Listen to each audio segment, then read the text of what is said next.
ایک فقیر دریا کے کنارے بیٹھا تھا۔ کسی نے پوچھا، بابا کیا کر رہے ہو؟ فقیر نے کہا، انتظار کر رہا ہوں کہ مکمل دریا بہہ جائے تو پھر پار کروں۔ اس آدمی نے کہا، کیسی بات کرتے ہو بابا؟ مکمل پانی بہنے کے انتظار میں تو تم کبھی دریا پار ہی نہیں کر پاؤ گے۔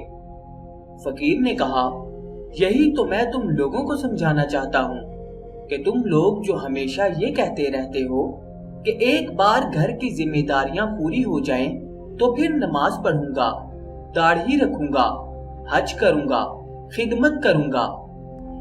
جیسے دریا کا پانی ختم نہیں ہوگا، ہمیں اس پانی سے ہی پار جانے کا راستہ بنانا ہے، اسی طرح زندگی ختم ہو جائے گی پر زندگی کے کام اور ذمہ داریاں کبھی ختم نہیں ہوں گی۔